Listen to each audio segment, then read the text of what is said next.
Hi, it's Jake at Canadian Cutting Edge, and today we're going to take a look at the Ganzo G730.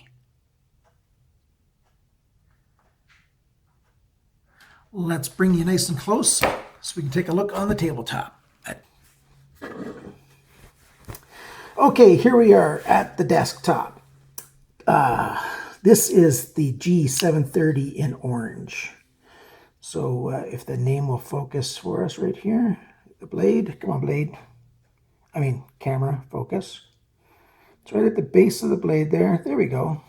G730 made of 440C steel. A lot of people will say, I know what that knife looks like. And you do know what that knife looks like. It looks like a paramilitary 2 by Spyderco.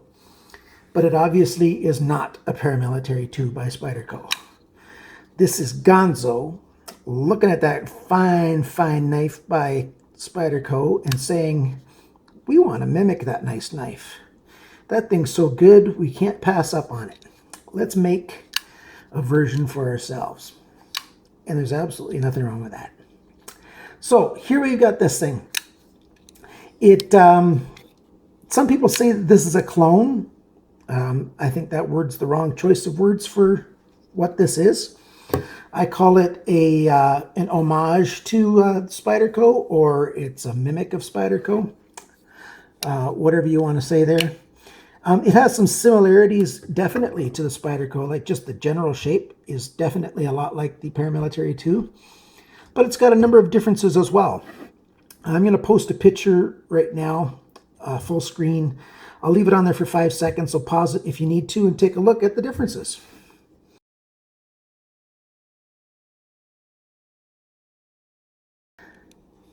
Ganzo has made a number of improvements to this knife.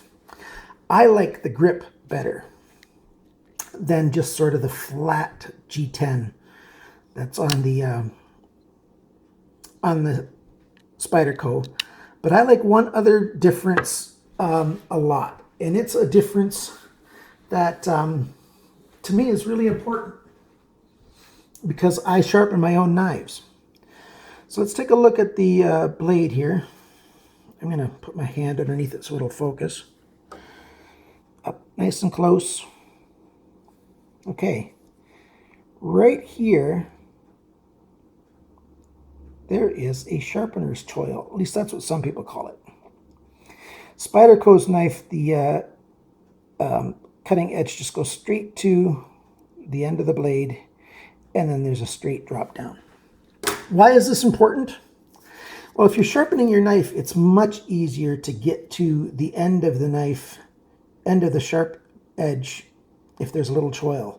If there's not, you'll find over the years that that edge there, it starts to look gnarly and ugly because you'll be bumping into it in the side of your file or your stone. Yeah, you shouldn't be using a file. I don't know where that came from. The side of your stone's going to rub on there, or whatever system you're using, and it's going to make the end of the blade here look ugly. So this sharpener's choil makes a big difference. And Ganzo has done that to a lot of knives that they have made their own versions of. Let's take a look at the details. I already said 440C steel. It's hardened to a hardness of 58 on the Rockwell scale, which is plenty hard. That's why the knife can maintain its edge very well, and it sharpens relatively easily.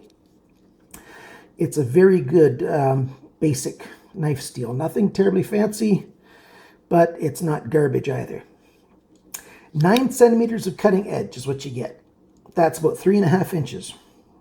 It's a knife that is almost, well, it's about 1/10 of an inch thick. So that's less than 1/8. What's that, 2.7 millimeters or something? 2.7 millimeters at the thickest, which is right here at the pivot. And then it just slowly gets thinner all the way down to the tip. And as this drop point, at least that's what Fast Tech calls it. It calls it a drop point. And yeah, it drops, but it's straight. So a lot of people would call that a clip point. Whichever. Doesn't really matter what you call it. It comes straight down to the end, and then you've got that really fine tip on the end. The cutting edge, you've got this nice slow belly, and then you've got a straight flat part here. It cuts really well. It just slides through. If you're cutting up fruit, if you take this knife with you and you're sitting on a park bench or something, cutting up an apple or whatever, this knife will just slide through it because of that full flat grind. And you can cut really fine things with it. The knife gets to have this hole in it, and since it's round, I guess round can't be copyrighted. It works really well in the thumb to flip the knife open. So if I stand here and I put my thumb over it, it's really hard to do with this apparatus. I know I keep saying it, but if I can't get my whole hand in the shot if I do it that way.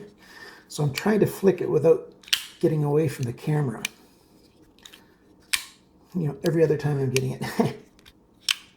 I like that sound when it clicks together. It just clunks. That's the liner lock coming into play. The liner lock on mine, like I said, I've had this for about 3-4 weeks.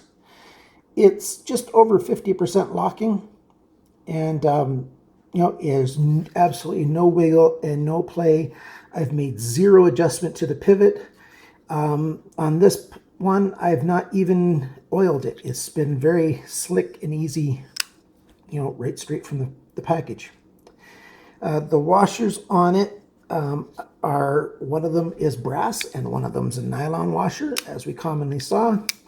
And one thing that I've been forgetting to mention on a number of knife reviews lately is, look at the blade centering there. It's just right on.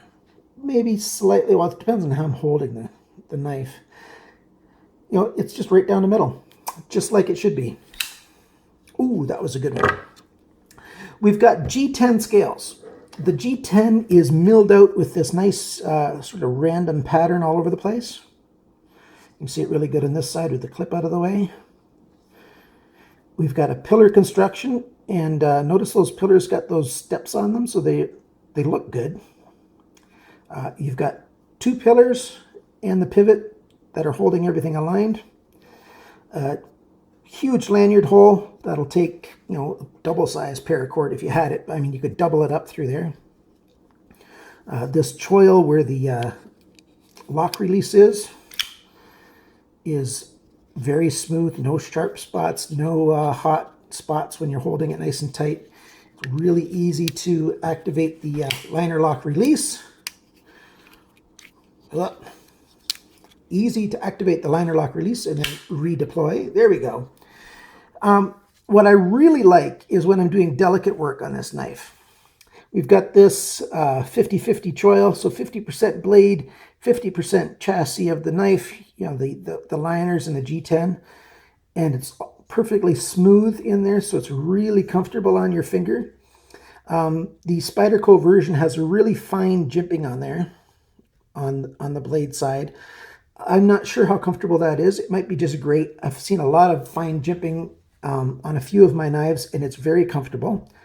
And on the top here, there's very slow rolling jimping, like there's 3 little trenches. And it's just a smooth kind of jimping that gives you a little bit of purchase, but even on the most delicate of hands, it's not going to give you any hot spot at all. So when you want to cinch up, you can hold the knife like this. I put my thumb down there, index finger right at this knuckle, and you've got really good control of the delicate work. And if I turn my hand over, you can see that's how I'm holding it. I've got a semi-double jointed thumb here, so I'm not sure if I've got an advantage that some people don't when I'm holding it. My thumb goes back almost 90 degrees that way. I'm going to hold it, try to straight up and down there, and then it just goes back.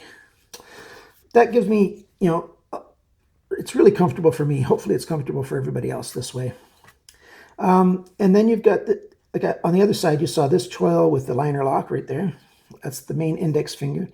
Then you've got this nice swell here, and then you've got another low spot here. And the hand just naturally, it just naturally wants to sit in there.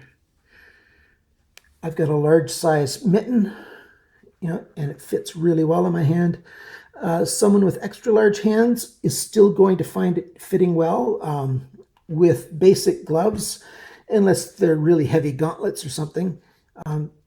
You're gonna, well, gauntlets, do gauntlets have fingers, or are they just mitten style?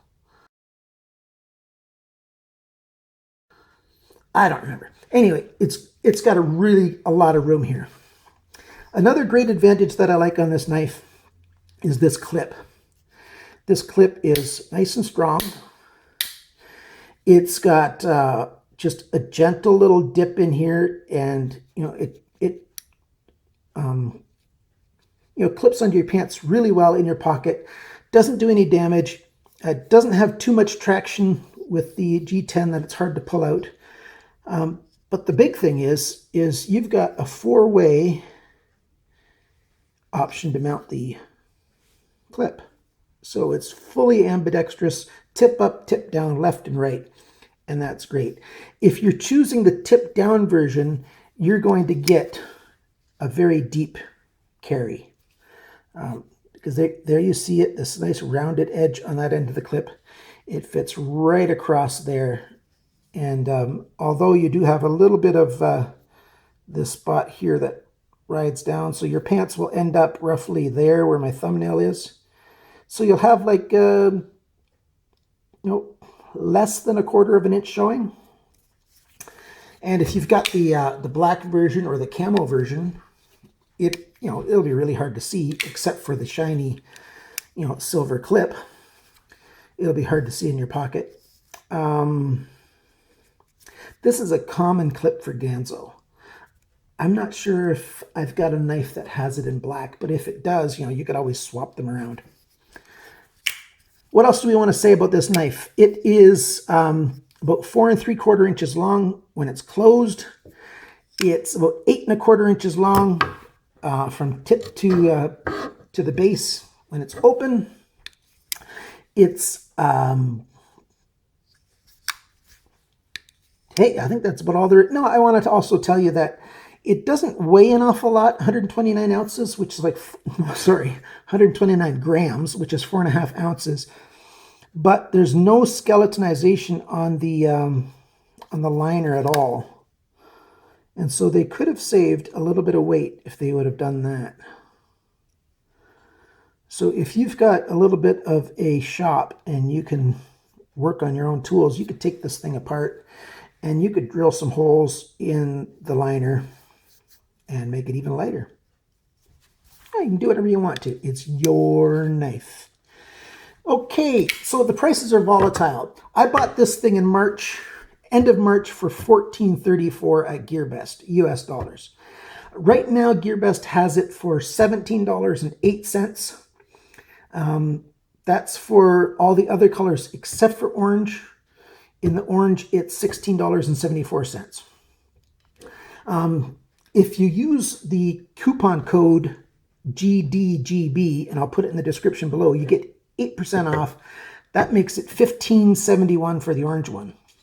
That beats GearBest. I mean, that beats Fast Tech by about close to 8%, because the prices of between GearBest and Fast Tech on this knife are very close together. So what else do you want to know about this thing? You want to know how much I like it. I really like this knife. This was the first, I own no Spydercos, just can't afford them. And this is my first one of this kind of style. It's a little funky in my pocket, but I really like this knife. I give it about an 8.5 out of 10. All right, guys, thanks for watching. Please share if you like this video. Click the thumbs up for the like. And if you're new to this channel, why not subscribe? I'm going to be doing the next video that comes up. I'm going to talk about a giveaway that's coming up, so stay tuned for that. You'll need to be a subscriber for that, so you might as well subscribe right now. Remember, friends, always cut towards your chum and not your thumb. Bye now.